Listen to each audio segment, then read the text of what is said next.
Okay. All right. So I see the live. Okay. Share it.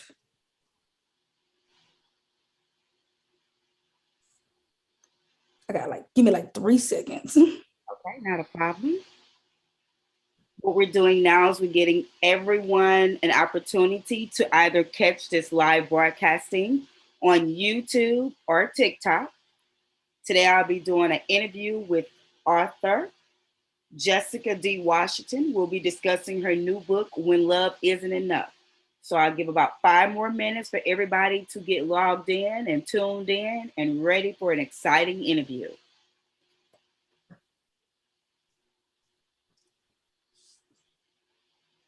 You guys know how this modern technology works.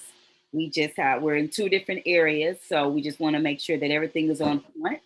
Where my viewers, as well as her viewers, will have a great opportunity to be able to plug in and see everything effectively and be able to hear everything. So right now, we're just channeling in our internet connections and our social media networks to make sure that this is seen across board and no one misses this very interesting interview that we're about to give you guys.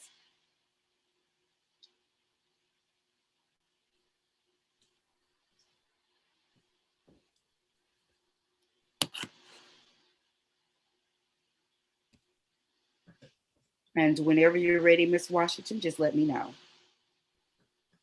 I'm ready. Okay. Good morning, everyone that has tuned in this morning to Black Rose Media. I definitely want to thank everybody for waking up and having your cup of coffee or tea with us this early in the morning.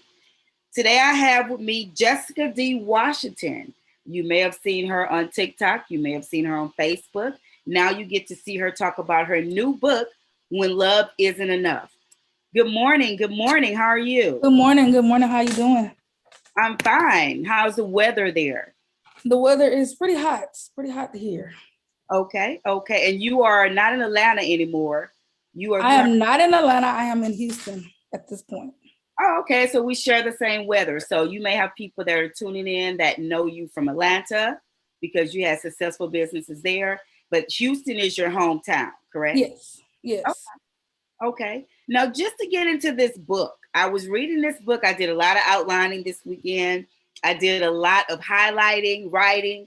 So I will not be able to resell this book. This is definitely one that will definitely stay here. Normally, when I read books, I read them real quick and I go resell them to take off of another book. But this was definitely a book that I can truly say it had a lot of key points in it and stuff that I like to refer back to at a later time. So the Okay. first thing I want to ask is, how did you select the title for this book, When Love Isn't Enough? When I was selecting this title, I remember all the times I heard someone say they love me and they couldn't imagine life without me. And but they were the most disrespectful, neglectful, dishonest, and abusive toward me. So I thought to myself, this isn't love. And after the healing journey and the shadow work I've done, I knew that love wasn't enough. So that's how I got the title, When Love Isn't Enough. Okay, okay. And when you heard that this book, because now I buy books. I do a lot of Kindle reading as well because I like to download books. And not too long ago, excuse me, I went to Walmart and I'm big on all authors, but I love supporting new upcoming Black authors. And I was really disappointed when I went into Walmart. I noticed that a lot of Black authors were just not to be found. I could not find them. I saw a lot of books, with the Netflix, movies or series that was coming out, but we were missing from Yeah. the shelves. So when you heard that your book was going to be released at Walmart, Barnes and Nobles, Amazon, various outlets, what was the first thought, like the first reaction, the first emotion that you experienced? I was overwhelmed and nervous when I first heard that it was going to be released in these various retailers. I was very nervous. Also happy, but I was very nervous. What were you nervous about? Like, this is exciting to just walk into a store and see you. I was very nervous because I'm putting my life on the front line.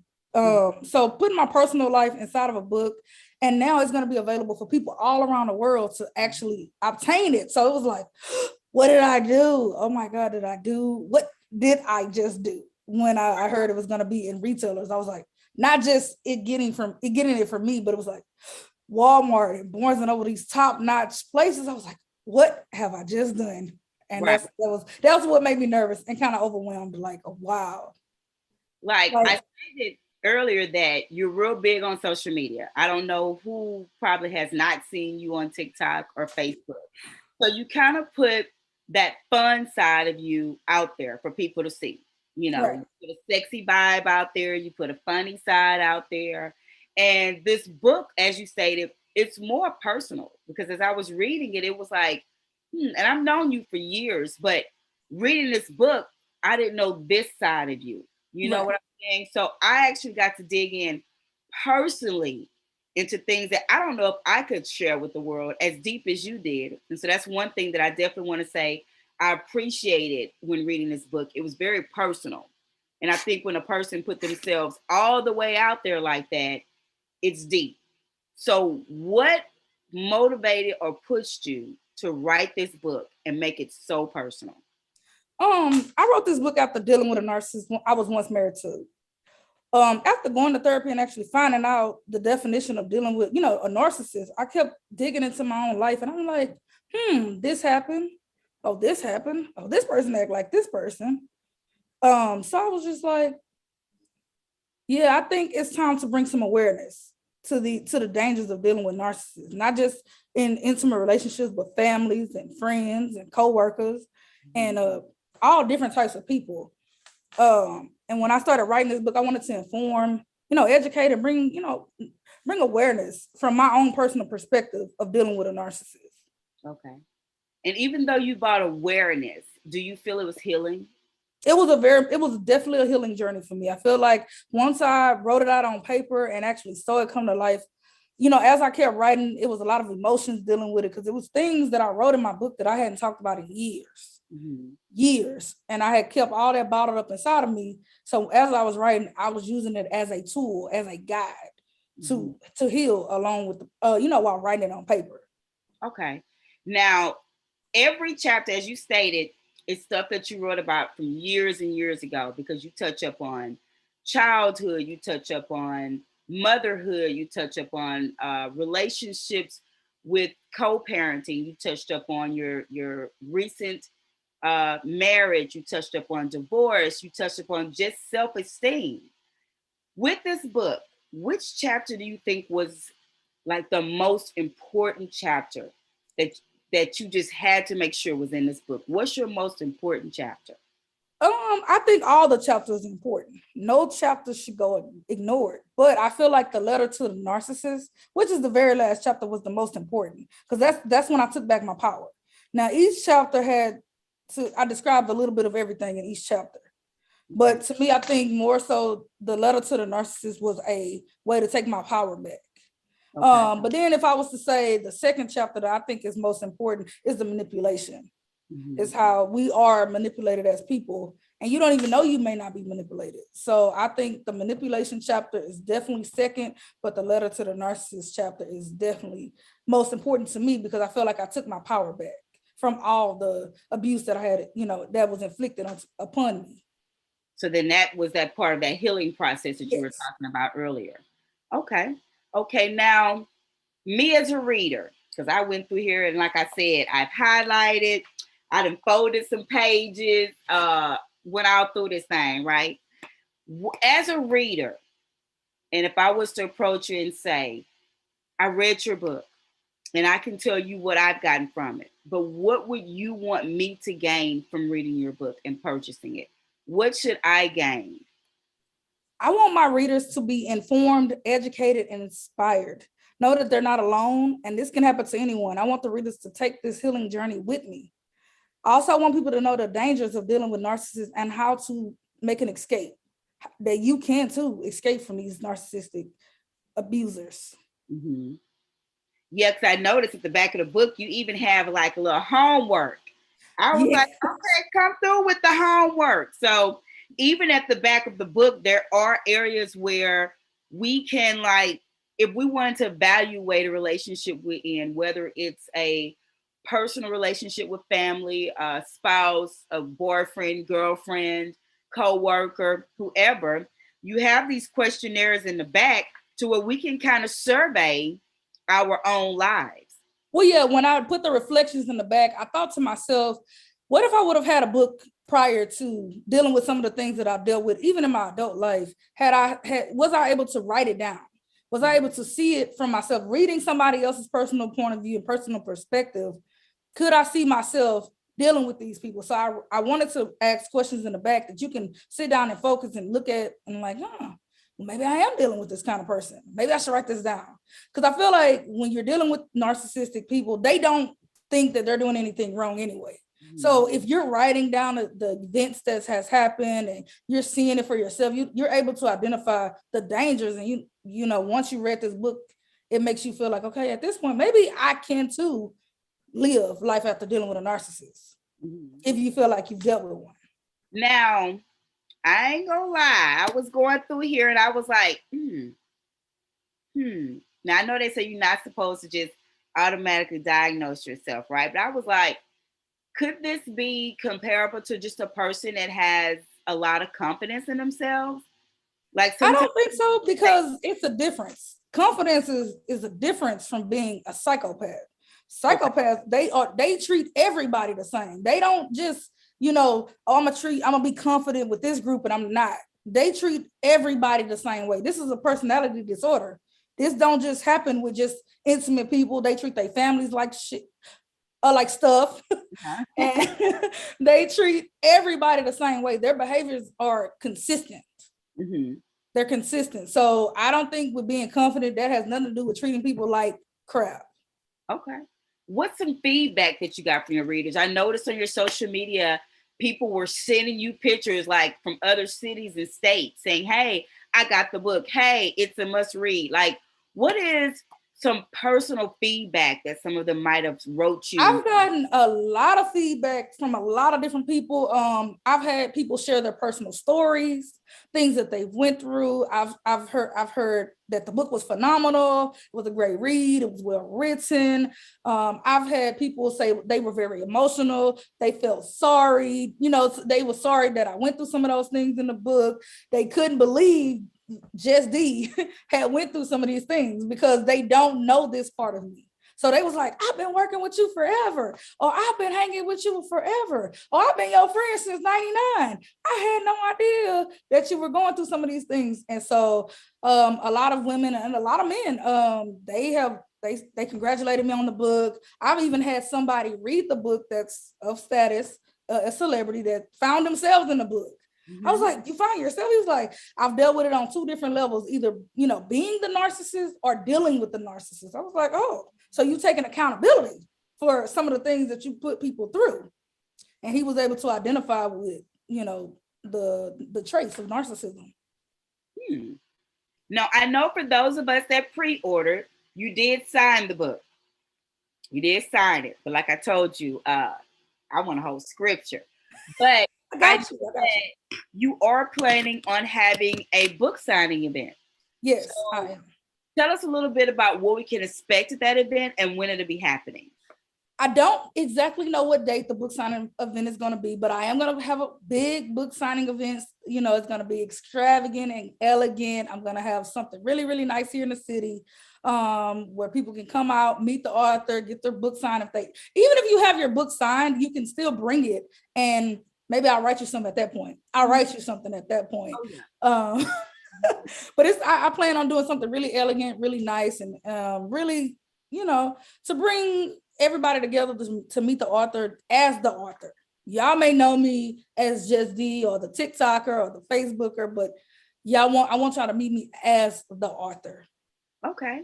Now, I know earlier that we had discussed, your first reaction to just knowing that your books would be on the shelves. You are a mother of two sons. Yes. What was their response to know that mommy is like on this book cover of this book? Like, that's major. They were excited. They were excited because they always tell me, they was like, Mama, I can't believe it. Like, they knew I was writing a book, but they was like, mommy on a book. But when I brought the books home from the publisher, like the whole cases of books, they was like, oh my God, like you're famous. Like, oh my God, we're going to be able to see you on billboards and in stores. And they was excited. They was telling their friends, they was like, my mama is famous, y'all. Y'all better be on the lookout for my mom. She's on the book, y'all. They was telling everybody, my mom about to be rich and famous. And I was like, hold up, wait a minute, just let it sell first. Let it sell. Well, me as a reader, with my feedback, I must say, and I don't want to tear up on this part, I think that I knew I was going to do this. I was trying to think if I was going to bring it up.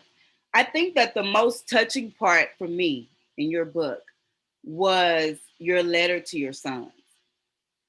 Because I'm a mother as well, and I've been married, and I've been in situations where at the end of it, I would think, oh my God, why did I take my kids through that?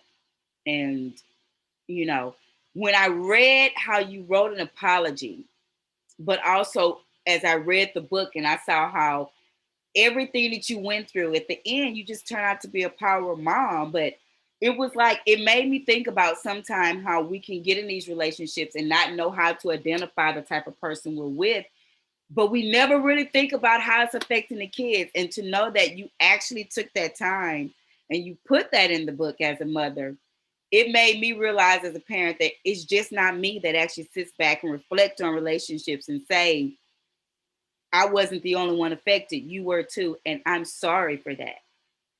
But going forward, because I noticed in the book how you made time. You took each one out on special dates and outings. So it was like you identified the problem, and then you went in and you quickly started identifying how it was affecting them. I think a lot of parents, we don't see that. And when I read that, before I even got into the book, I had to take a moment.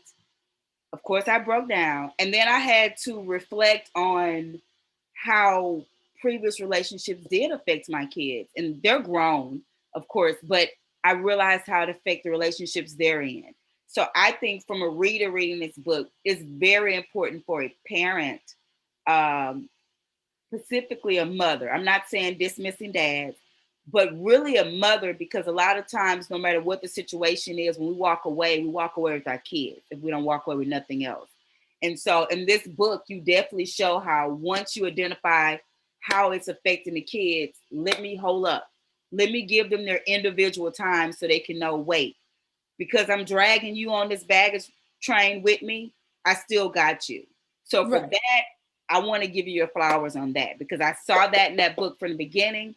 And then I saw as you made decisions based on, I got to be a warrior for you first. Let me put my personal heart aside and let me put my mommy hat on and let me handle up, regardless of what all you went through as a child, you know. So I want to commend you for that. So when that was important. I felt like that was important. That was because I know the choices I've made as a grown adult with kids.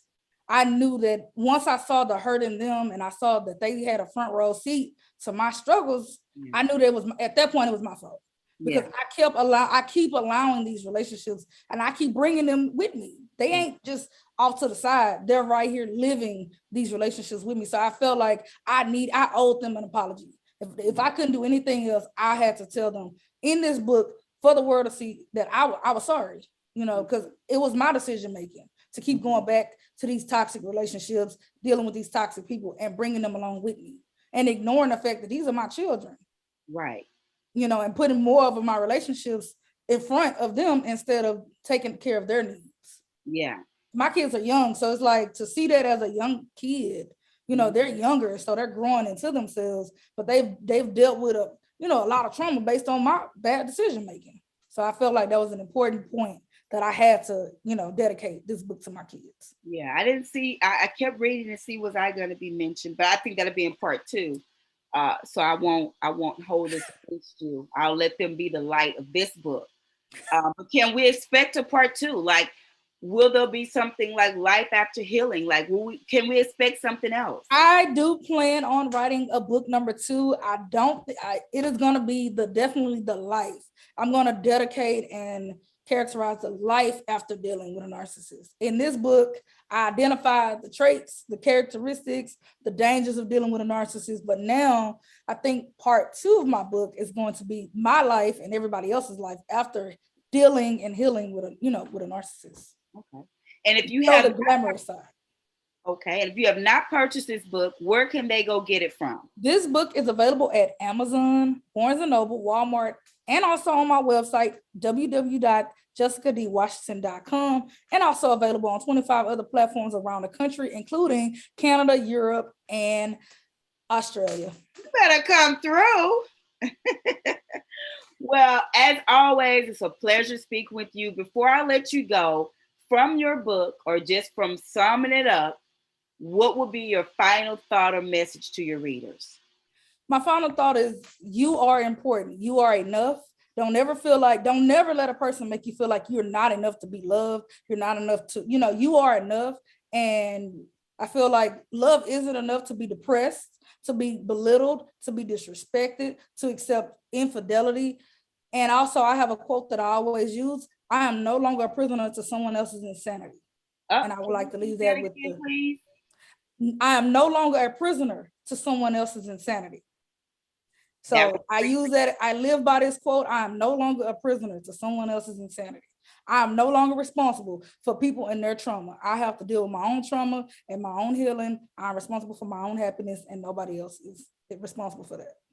Oh, well, you guys heard it. That final thought will preach for the week. So as you know, if you have not ordered your book, she just told you where to go out and purchase it. You can also hit her up on her website. You can search it on Amazon. I know a lot of us run right to Amazon. But if you happen to be in your Walmart, go look on the shelves for it. As always, it was a pleasure speak with you. You also reach out to your readers like every week. What day and how can they find you? On Saturdays, I'm going to be doing, on Saturdays, I have Talk About It Saturdays, where I talk about things that happen in the book. I work with people sharing their personal experiences. I talk about, each week I have a topic about my book. Each chapter and each topic is a weekly topic. So I find people, we can talk about it. I interview different people on their personal experiences. I give some of my personal experiences on Talk About It Saturdays at 12:30 p.m. Eastern time, Central time. Okay, yeah, you in Central. Don't be trying to move just yet. So you guys definitely tune in to her weekly talks. Make sure you go ahead and get the book. It has something in there for everyone to read. And again, I want to thank you for joining me today. As always, it's been a pleasure. Stay safe and virtually connected. Until the next time we speak, have a great day. Have a great day, everyone.